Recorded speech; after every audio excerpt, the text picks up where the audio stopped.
Trump talked about his visit to Louisiana during a rally just a short time ago in Michigan. These are hard times for many in this country.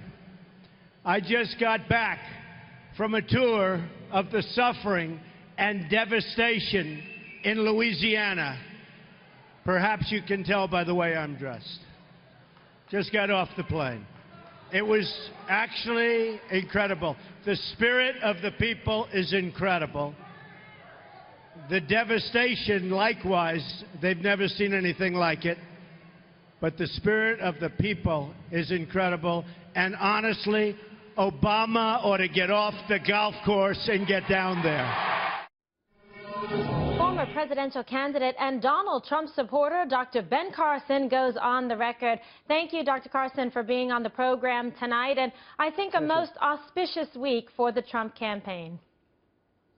It has been a wonderful week for the Trump campaign because, you know, he has begun to really focus on the issues. And when you compare his solutions against Hillary Clinton's, there's no comparison.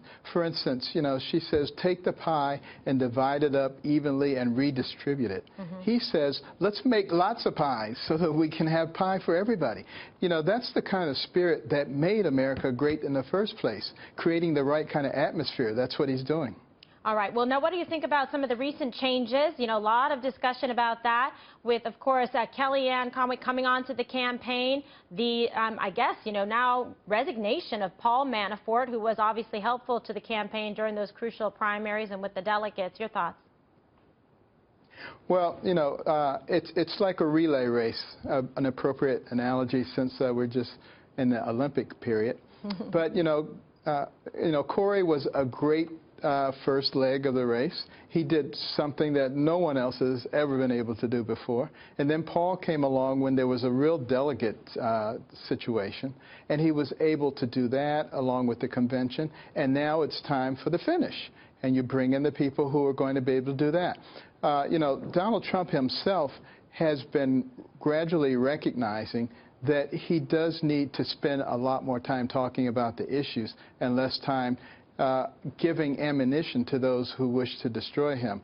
And he recognizes, because I've had many conversations with him, that this is a crucial election. It's not about 4 years or 8 years. This is about the rest of the history of America.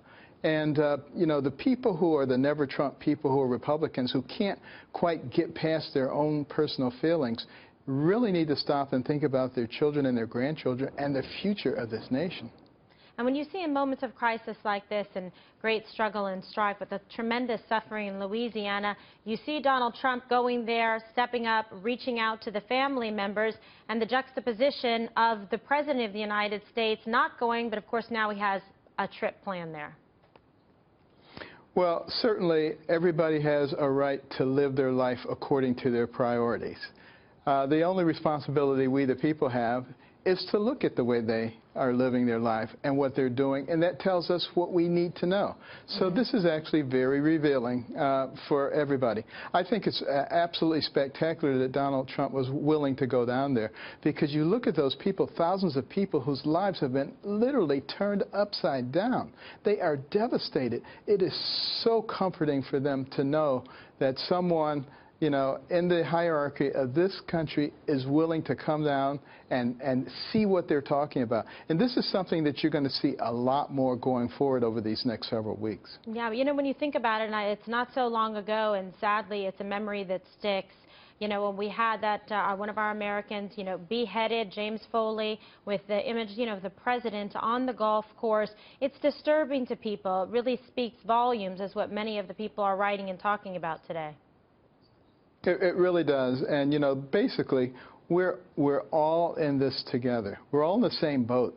And if part of the boat sinks, the rest of it's going down too. We must really begin to care about each other. And we need the kind of leadership that will begin to bring people together. We're not each other's enemies. And just stop stoking those flames of division.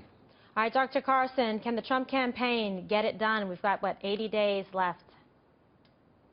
Oh, it's already starting. I think you're going to see a pretty significant change in the polls even next week. And it's going to continue. And as he continues to talk about the actual issues, And the fact that you have one candidate who completely disregards the national debt and the fiscal gap and has no concern about what's happening to the future Americans. And the other one who has a history of being able to do things quickly and efficiently. Just look at their campaigns. Look at the bloated size of the Clinton campaign and the streamlined size of the Trump campaign, even though last month he raised more money than she did. He's going to spend money judiciously. It will make a huge difference in terms of what is required of us as American citizens. All right, we'll see if the American people think that model and that practice of being judicious with the money will transfer over to the American economy, because we certainly could use some help. Dr. Carson, always a pleasure. Thank you.